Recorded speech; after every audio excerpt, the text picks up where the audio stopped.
हात आलाय म्हणजे काय विषय नाही.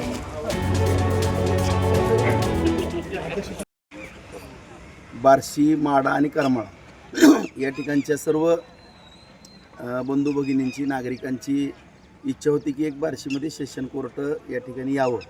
त्या दृष्टिकोनातून ह्याची फार जुनी मंजुरी आहे, परंतु ह्याचा पाठपुरावा होत नव्हता. परंतु 2022-23च्या दरम्यान या कामाला गती आली आणि आदरणीय देवेंद्र फडणवीस साहेब यांच्या मार्गदर्शनातून, शिंदेसाहेबांच्या सहकार्यातून या ठिकाणी मोठ्या प्रमाणामध्ये जवळपास 76 कोटी रुपये आपल्या या कोर्ट बिल्डिंगकरता मंजूर झाले. जी +4 अशी ही बिल्डिंग आहे. या ठिकाणी 17 कोर्ट हॉल आहेत आणि पार्किंग ही जवळपास 35,000 स्क्वेअर फूटची पार्किंग आहे. या ठिकाणी क्वार्टर्स आहेत राहण्याकरता सगळ्यांना. एक चांगल्या सुखसुविध जवळपास 12.5 एकरचा हा एरिया आहे. या ठिकाणी सुंदर अशी झाडी वगैरे वनराईट टाईप आपण या ठिकाणी करतो. हा सगळाच परिसर आता एक वृक्ष लागवड, आपण 1 लाख वृक्ष या ठिकाणी लागवड करायची आपल्या बार्शी तालुक्यामध्ये. आज त्या दृष्टिकोनातून आता अधिवेशन झाल्यानंतर त्या कामाला सुरुवात होईल. अशा रीतीनं जवळपास 76 कोटीची ही इमारत या ठिकाणी बार्शी, माडा आणि करमाळा या तिन्ही ठिकाणी, कारण आपण पाहतो की आपलं जे कोर्ट आहे जुनी, त्या ठिकाणी एक अत्यंत दाटीवाटी झालेली होती, बसता येत नव्हतं. वरती जी झाडं आहेत ते कशा पद्धतीनं सगळ्या वकील बंधू भगिनींची पण अडचण व्हायची, पक्षकारांची अडचण व्हायची आणि सगळ्यांनाच त्रास त्या ठिकाणी होता.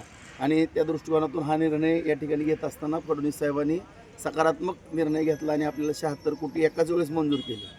आता परत काही गोष्टी वाढलेल्या आहेत. आता काम म्हणलं की वाढतंय, त्यामुळं जवळपास माझ्या माहितीप्रमाणे आता आणखीन 131 कोटीपर्यंत ह्याचा प्रस्ताव त्या ठिकाणी झालेला आहे. जवळपास माझ्या माहितीप्रमाणे साधारण 55 कोटी रुपये आणखीनही या ठिकाणी कमी पडत आहेत. ह्याची सगळी फाईल वगैरे तयार करून आता सेक्रेटरी नागरगोजे साहेब यांच्या टेबलवरती आहेत. आदरणीय देवेंद्र फडणवीस साहेबांच्या ह्या गोष्टी सगळ्या कानावरती घातल्या. साहेब या ठिकाणी पैसे कमी पडतात, पैशामुळे काम आपलं थांबता कामा नये अशी नम्रतेची विनंती केली.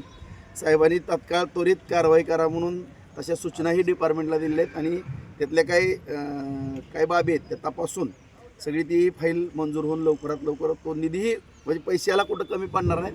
लवकरात लवकर जो काही सगळ्यांची अपेक्षा होती की आता कोर्ट 5 वर्ष होणार नाही, तसं काय होणार नाही. माझ्या माहितीप्रमाणे 1 ते 1.5 वर्षाच्या आत कसल्याही परिस्थितीमध्ये आपलं कोर्ट या ठिकाणी चालू होईल. या दृष्टिकोनातून दर महिना 15 दिवसातनं आढावा बैठका होणारच आपल्या सगळ्यालाच माहीत आहे की कामाचा पाठपुरावा किंवा कसा असतो. त्यामुळं या पाठपुराव्यामुळं ही सुद्धा बिल्डिंग तातडीने या ठिकाणी सुसज्ज अशी झालेली या ठिकाणी दिसत.